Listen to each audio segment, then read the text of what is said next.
Cet affrontement entre l'Iran et les États-Unis pourrait déjà avoir des conséquences pour nous.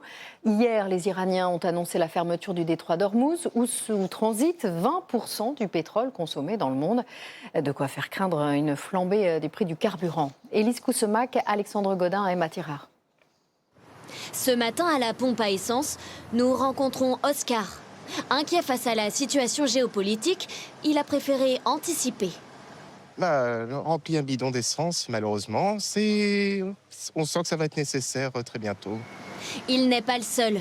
Marie-Christine, qui habite à la campagne, est aussi venue faire le plein, avant une potentielle augmentation du prix de l'essence. Les conséquences des blocus et tout ça, ça va impacter le prix forcément. Ouais. La situation est sérieuse et préoccupante. Les bombardements ravivent les craintes du marché pétrolier. Les regards se tournent vers le détroit d'Ormuz, bloqué depuis hier soir par les gardiens de la Révolution. Pourquoi ? Car c'est un point de passage clé pour le commerce mondial de pétrole. 20% de la production mondiale y transite chaque jour. Sa faible largeur le rend très vulnérable en cas de blocage. Regardez sur cette image de radar, des dizaines de bateaux sont bloqués en ce moment. Par quels moyens ?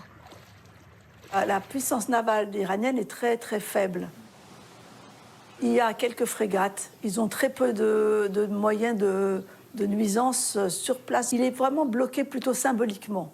Mais il décourage les navires pétroliers commerciaux de passer parce qu'ils ne veulent pas se mettre dans une bataille.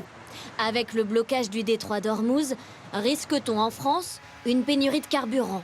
Peut-on aussi s'attendre à une hausse des prix à venir ? Il y a quand même des stocks, il y a quand même une chaîne de valeur qui ne va pas être impactée de suite et on va attendre quelques jours, voire quelques semaines pour avoir un impact sur le prix. Selon les experts, la hausse des prix dépendra du temps de blocage du détroit d'Ormuz et des réactions internationales à venir.